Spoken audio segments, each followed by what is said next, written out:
အားလုံးပဲမင်္ဂလာပါဗျ။ကဲကျွန်တော်မိတ်ဆွေများနဲ့မတွေ့တာကြပြီဖြစ်လို့ဒီနေ့မှာတော့မိတ်ဆွေတို့အတွက်ငွေထုတ်ပိုက်စီမဲ့ဖော်မူလာမူတစ်ခုကိုလက်ဆောင်နည်းဖြစ်ပြီးသွားဖို့စီစဉ်ထားပါတယ်။ကိုတွေ့ရရင်မူကနန်းကောင်းများနဲ့ငွေထုတ်ကြမဲ့ဒိုးဝီဝါသနာရှင်ညီကိုမောင်နှမများကတော့မိတ်ဆွေတို့ရဲ့တန်ဖိုးရှိတဲ့အချိန်တွေကနေပြီးတော့အချိန်4မိနစ်လောက်ခဏပေးပြီးတော့ကြည့်ရှုတော့မယ်ဆိုရင်28ရက်နေ့အင်္ဂါနေ့မှာ29ရက်နေ့ဗုဒ္ဓဟူးနေ့ဒီနှစ်ရက်တွင်ဇာရိုးနဲ့ကစားလို့ရမယ့်ကနန်းကောင်းလေးများကိုရှင်းလင်းပြထားစွာသိရှိသွားမှာပဲဖြစ်ပါတယ်။ကဲအချိန်မဆွဲဘဲနဲ့ကျွန်တော်တို့ရဲ့အစီအစဉ်လေးကိုစတင်လိုက်ပါမယ်။29ရက်နေ့တနင်္လာနေ့မနက်ပိုင်းထုတ်ကနန်းဖြစ်တဲ့1-3ညနေပိုင်း39ကိုတူရနီနဲ့တနင်္လာနေ့ထုတ်ကနန်းများကိုပြန်လဲသုံးသက်ကြည့်တဲ့အခါမှာမနက်ပိုင်းညနေထုတ်ကနန်းများဟာချိတ်ဆက်မှုတစ်ခုအနေဖြင့်နေရာလေးချစ်ချင်းများသောအားဖြင့်3ရက်အတွင်းဇာရိုးနဲ့အမျက်ရှာလို့ရမယ့်မုတ်ကနန်းများထွက်ပေါ်လာခဲ့ပါတယ်။ဒီမူကိုတော့အလက်ကနန်းတူတရာကင်းမူလို့ကိုသူရအနေနဲ့အမောတင်ပြီးတော့ပြောလိုက်ပါမယ်။ဘာကြောင့်ကုလို့ကောင်းစဉ်ပေးထားရလဲဆိုရင်တနင်္လာနေ့မနက်ပိုင်းထော်ကနန်း1-3ညနေပိုင်းထော်ကနန်းဖြစ်တဲ့39အလယ်မှာကနန်းနှလုံးတူဖြစ်စဉ်ဟာတိုက်ဆိုင်မှုတသက်မဟုတ်ဘဲနဲ့2022မှာ2025လေးနှစ်စာတူရီကလင်နာစစ်တမ်းနေအရာအလက်ကနန်းတူဖြစ်စဉ်အကြီး35ကြီးအလင်းနှစ်တွင်အလက်ကနန်းတူဖြစ်စီအကြီး140နီးပါးလောက်စစ်စစ်တွေ့ရှိခြင်းအရာအောင်မြင်မှုရလိုင်းတို့အများဆုံးရှိတာတဲ့ဇာရိုးနဲ့ကစားလို့ရမယ်ပတ်တီဘရိတ်ထိတ်စီအခွေမွေးကနန်းတို့ကိုကျွန်တော်မိတ်ဆွေများနားလေသဘောပေါက်ရအောင်လို့လိုတိုရှင်တင်ဆက်ပြီးတော့ပါမယ်လိုတိုရှင်ဆိုတဲ့အတိုင်းပဲမိတ်ဆွေတို့လွယ်ကူစွာနဲ့မှတ်သားလို့ရအောင်မူကနန်းများကိုအဓိကထားပြီးတော့ပြောပြလိုက်ပါမယ်ပထမဦးစွာတနင်္လာနေ့ထွက်စဉ်ရ1-3-9အလယ်မှာ3နှလုံးကနန်းတူထားခြင်းကြောင့်ပေါင်းခြင်းရလက်6ဟာမြဲလီချက်ချင်းများသောအဖြစ်3ရက်တွင်ဇာရိုးပတိအနေနဲ့ကစားနိုင်ပါတယ်အလက်ကနန်းတူမူဝေရတူသောကနန်းဥပမာ3ရဲ့ပါဝါ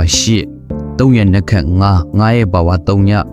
3853ညအပူပါအခွေမြဲလီချက်ချင်းများသောအဖြစ်3ရက်တွင်ထွက်ပြီးနေတာဖြစ်လို့အခွေတီးတန့်ကစားကြမဲ့မိတ်ဆွေများအနေနဲ့လက်မလွတ်တဲ့အခွင့်အရေးတစ်ခုဖြစ်နေပါလိမ့်မယ်။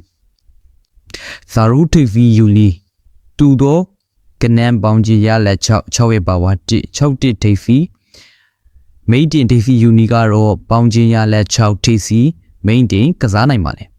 break ကစားကြမဲ့မိတ်ဆွေများအတွက်အလက်ကနန်းတူမူရငွေထုတ် break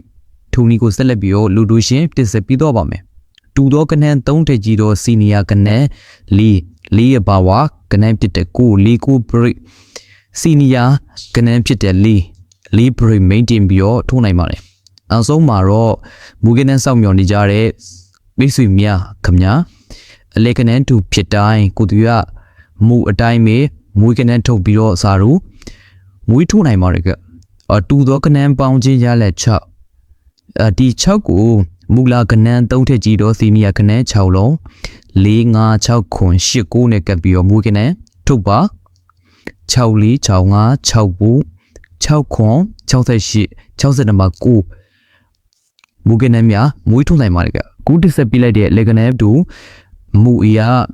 မူကနန်းများဟာမြေလင်းချက်ချင်းများသောအဖြစ်3ရက်အတွင်း4နှစ်စာတူရီကလင်နာဖိတွေ့ရှိခြင်းများအရာလေကနန်းတူမူထွက်ရှိတဲ့အကြိမ်140မှာ95ရာခိုင်နှုန်းဒီအောင်မြင်မှုရရှိတာသောကြောင့်မိတ်ဆွေတို့ကြင်တဲ့အားစာရိုးကနန်းများကို28ရက်နေ့အင်္ဂါနေ့မှာ30ရက်နေ့ကြာတာဘရီနေ့3ရက်တူကိုစာရိုးမွေးထိုးနိုင်ပါတယ်ဗျ28ရက်နေ့အင်္ဂါနေ့အတွက်ကိုရွားရဲ့နေ့တိုင်းစိတ်ကြိုက်မင်းရောကိုများကိုယခုအလက်ကနန်းတူမူဝဲကနေပြီးတော့ရွေးချယ်ပြီးတော့တင်ဆက်ပြီးတော့မှဖြစ်လို့မိတ်တင်အထူးတွဲဆိုင်နှစ်ကွက်ကောင်းကိုတော့ကိုသူရဲ့ Telegram Viber Channel ဒီမှာဝင်အောင်ကြည့်ရှုနိုင်ပါတယ်ဗျ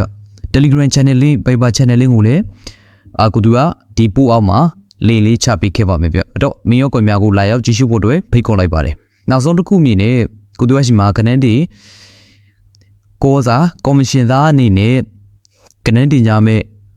မိတ်ဆွေများအလုပ်တွဲလုပ်ချင်တဲ့မိတ်ဆွေများကတော့ကိုသူရဲ့ Viber နံပါတ်ဖြစ်တဲ့3998216093နံပါတ်မှာဆက်သွယ်နိုင်ပါတယ် Telegram နံပါတ်ဖြစ်တဲ့